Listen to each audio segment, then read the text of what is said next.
अभिवादन स्वीकार कीजिए दोस्तों नासिर का। एक छोटी सी कहानी आपके लिए लेकर के आया हूँ। कहानी क्या, ये जो कुछ भी है वो सच्चाई है, इससे मुंह मत मोड़िएगा।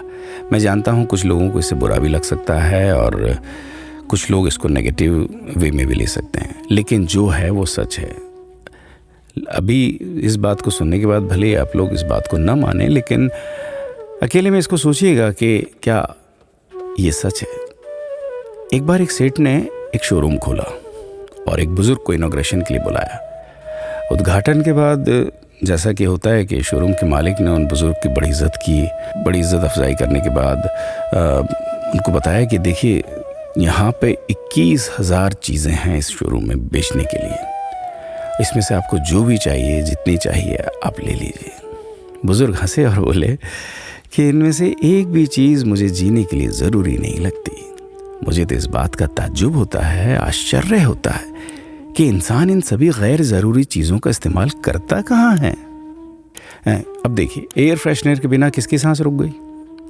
फेस वॉश का इस्तेमाल नहीं किया तो कौन काला हो गया? होम थिएटर लाकर कितने लोग कलाकार बन गए? कंडीशनर से किसके बाल मुलायम और काले हुए हैं?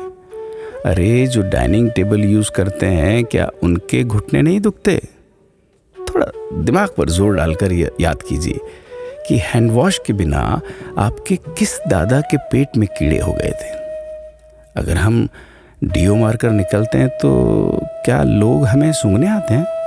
एक्चुअल में तो हम सभी इस प्रकृति को चुनौती दे रहे हैं, वरना बुगला जो होता है वो शैम्पू से नहाता है क्या? मोर अपने रंगों को संवारने या बचाने के लिए कौन सा कंडीशनर या फेस वॉश इस्तेमाल करता है? कभी किसी बिल्ली को मोतियाबिंद होता देखा है? किसी खरगोश के बाल कभी गिरते हुए या सफ़ेद होते हुए देखे हैं? इनहेलर या बाम के बिना भी कुत्ते के सूंघने की क्षमता उतनी ही तेज है। मधुमक्खी का शुगर लेवल बिना दवाई के भी कंट्रोल में ही है। अलार्म के बिना भी मुर्गा रोज उठकर बांग देता है।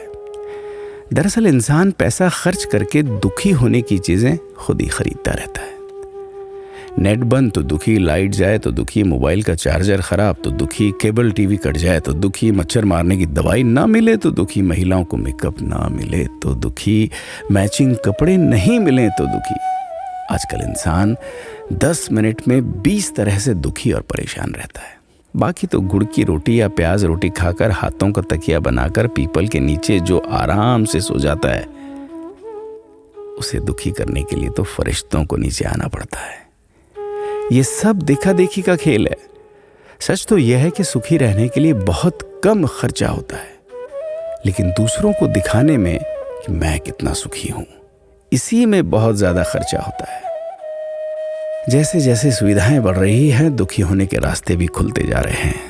अगर आपको ये सब सच लगता है तो लोगों को जागृत कीजिए और फिजूल खर्च से बचाइए। दोस्तों, खुद सुखी होने के लिए खर्च कीजिए, दूसरों को दिखाने के लिए नहीं। हाँ, लेकिन अपना ख्याल रखिएगा।